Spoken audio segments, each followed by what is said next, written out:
తాకట్టులో ఉన్న బంగారాన్ని విడిపించి ఆ రోజున్న మార్కెట్ ధర కట్టి మిగిలిన డబ్బును మీకు అందిస్తుంది కొమ్మూరి గోల్డ్. నమస్తే, వెల్కమ్ టు వే మీడియా. నేను అనిత. ఈరోజు మనతో పాటు ఉన్నారు శ్రీ విద్య ఉపాసకురాలు గీతా కుమార్ గారు. నమస్తే అమ్మా. శ్రీ గురుభ్యో నమః, శ్రీ మాత్రే నమః. నమస్తే అమ్మా. అమ్మ, ఇప్పుడు వస్తున్నటువంటి ఆదివారం, నెక్స్ట్ వీక్లో అమావాస్య కూడా ఉంది. అంటే చాలా వరకు ఆదివారం అమావాస్య అంటే అదొకలాంటి కాంబినేషన్ అని జనాలు భయపడుతూ ఉంటారు. సో ఆ రోజు చేయాల్సిన పనులు, చేయకూడని పనులు ఏంటమ్మా, దాని గురించి చెప్పండి. అమావాస్య అంటే భయపడే అవసరం అయితే లేదు.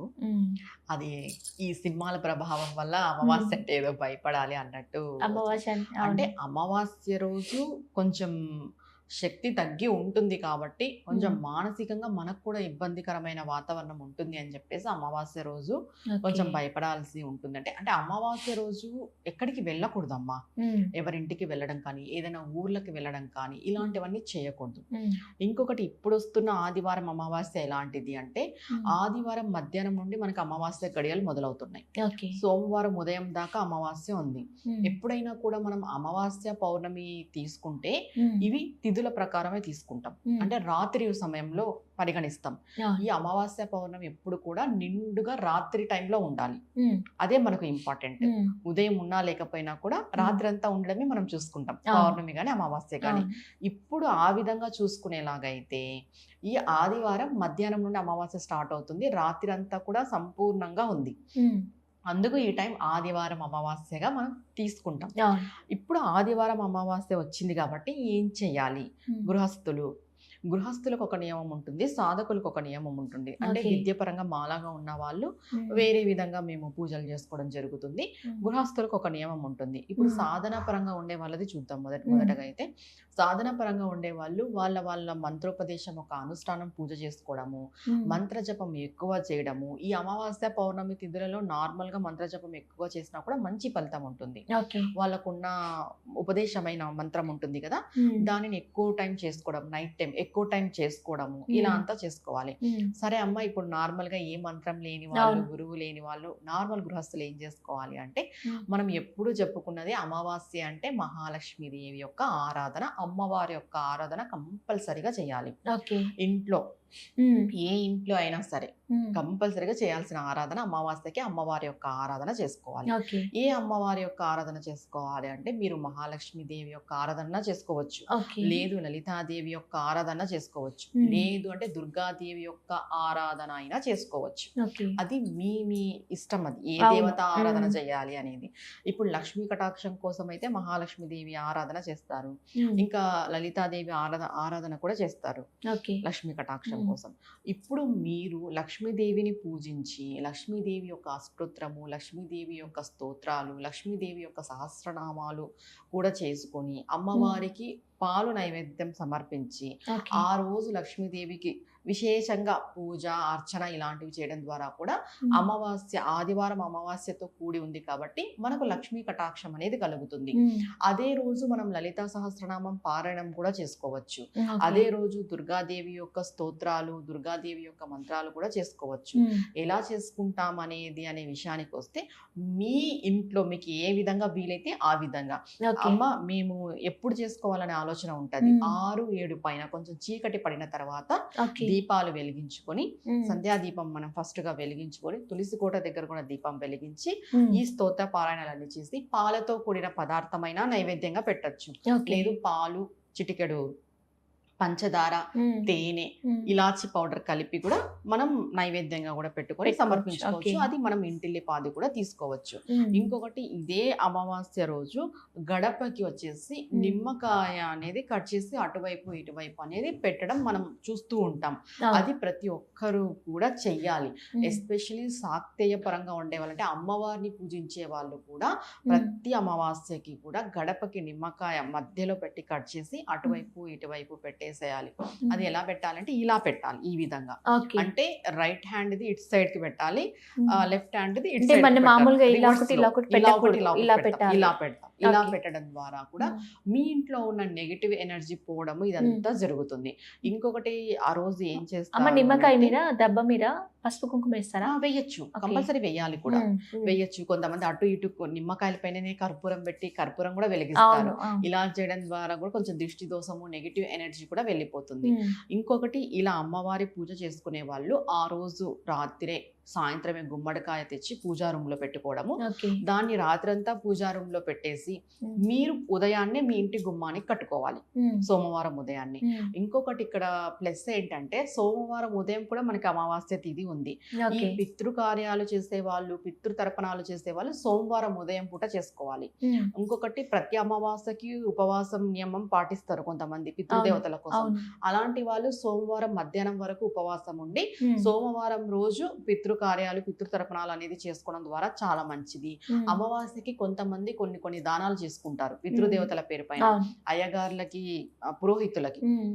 పురోహితులకి దక్షిణ సమేతంగా దానం ఇవ్వడము, లేదు అనంటే వాళ్ళకి ఏవైనా వస్తువులు, వాళ్ళకి సరిపడా వస్తువులు, తినడానికి సరిపడా వస్తువులు వాళ్ళకి ఇవ్వడము, స్వయం పాకం ఇవ్వడం, ఇలాంటివన్నీ చేస్తూ ఉంటారు. ఇలాంటివన్నీ సోమవారం రోజు చేసుకోవాలి.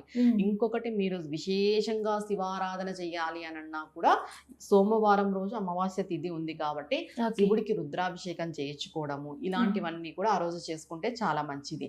లేదమ్మా మేము శివుడికి రుద్రాభిషేకం చేయించుకోలేము, ఇంట్లోనే చేసుకుంటాము అభిషేకం అంటే, ఇంట్లో కూడా శివుడికి శుద్ధ జలంతో అభిషేకం చేసుకొని బిల్వపత్రి సమర్పించి బిల్వాష్టకము చదువుకోవడం ద్వారా కూడా చాలా చాలా మంచి ఫలితం ఉంటుంది, విశేషమైన ఫలితం ఉంటుంది. ఓకే. సో ఇది వచ్చేసి ఈవినింగ్ మాత్రమే చేసుకోవాలి, సాయంత్రం. ఇది ఆదివారం, అంటే ఆదివారం ఆదివారం రోజు. సాయంత్రం మనం అమ్మవారి యొక్క పూజ చేసుకుంటాము. సోమవారం ఉదయం అయ్యవారి యొక్క పూజ చేసుకుంటాము. సోమవారం రోజు పితృ కార్యాలకు సంబంధించిన కార్యాలన్నీ కూడా చేస్తాం. ఎందుకంటే ఒక్క రోజు అమావాస్య మనం తీసుకున్నాము అనంటే అమావాస్య రోజు మధ్యాహ్నము పితృదేవతలు మన ఇంటికి వస్తారు అనేది మనకు అందరికీ తెలిసిన విషయమే. అందుకే ఆ టైంలో ఎవరింటికి వెళ్ళకూడదు అని కూడా చెప్తారు. మధ్యాహ్నం టైంలో ఎవరింటికి వెళ్ళకూడదు అని చెప్పేది అందుకే. ఎందుకంటే ప్రతి ఒక్క ఇంటికి పితృదేవతలు వచ్చి తలుపు తడతారనమాట. వీళ్ళు మా కోసం ఏం చేస్తున్నారు, అసలు వీళ్ళు మమ్మల్ని గుర్తు చేసుకుంటున్నారా లేదా అనే విషయం వాళ్ళు తెలుసుకోవడానికి. అందుకని వస్తారు, ఖచ్చితంగా వస్తారు. ఆత్మరూపంలో వస్తారు. ఆత్మలే వచ్చేది చెప్పాలంటే.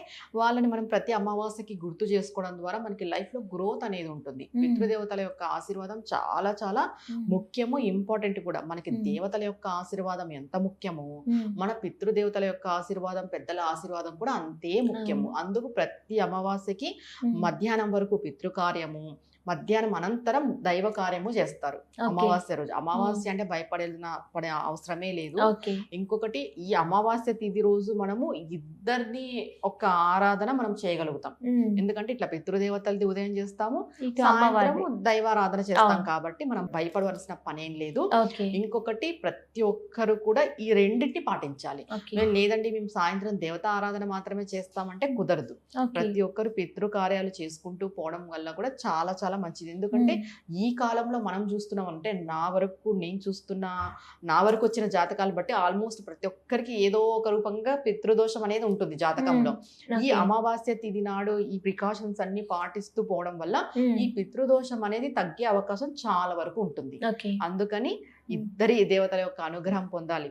ఇటు పితృదేవతల యొక్క అనుగ్రహము, అటు దేవతల యొక్క అనుగ్రహం పొందాలి. కాబట్టి ఇప్పుడు వస్తున్న ఆదివారం అమావాస్య చాలా చాలా మంచిది. అందరూ కూడా దీన్ని ఉపయోగించుకోవాలి. ఇప్పుడు అమ్మవారికి మనం పెట్టే నైవేద్యాలు అలా ఏమన్నా స్పెసిఫిక్ గా పెట్టాలా? అమావాస్య కాబట్టి ఇప్పుడు నార్మల్ గా నేను ఎప్పుడు చెప్పేదే పాలతో కూడిన నైవేద్యము.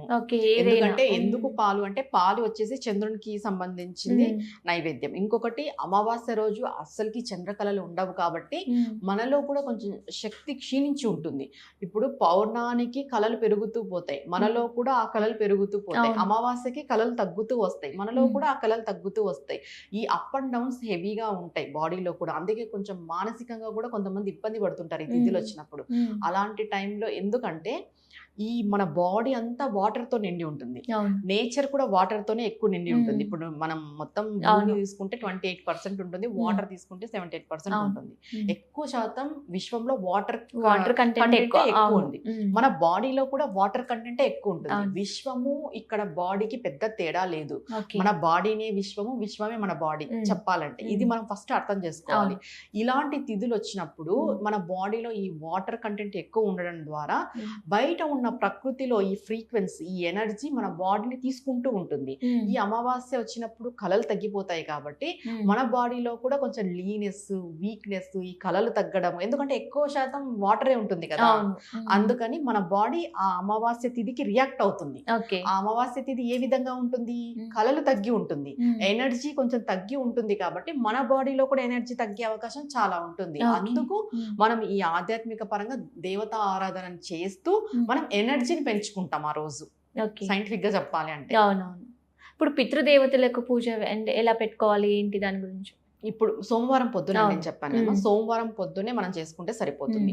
అంటే శివారాధన ఇంట్లో చేసిన తర్వాత, లేదు ఫస్ట్ పితృదేవతలకి మేము చేసుకుంటామంటే పితృదేవతలకు సంబంధించి ఆ రోజు వాళ్ళని తలుచుకొని అయ్యగార్లకి స్వయం పాకం ఇవ్వడము, లేదంటే మీ శక్తి కొలది ఏదో ఒకటి దానం ఇవ్వడము, లేదంటే యాచకులకి అన్న సమర్పణ, అన్నదానం చేయడము, ఇలాంటివన్నీ చేయొచ్చు అమావాస్య రోజు పితృదేవతల పేరు పైన. ఓకే. వాళ్ళ పేరు మీద మనం వాళ్ళ పేరు పైన ఏమి ఇచ్చినా కూడా మంచిది. ఓకే. అంటే ఇంటికి పిలిచి కొద్ది మంది బియ్యము అలా కూడా ఇస్తుంటారు కదా. అంటే అయ్యవార్లు మీకు ఇంటికి ఒక అయ్యవార్లని ఉంటారు. అవును. ఇంతకు ముందు అలా ఉండేవాళ్ళు, ఇంటికి ఒక బ్రాహ్మణ్స్ వాళ్ళని పెట్టుకునే వాళ్ళు, పురోహితుల్ని.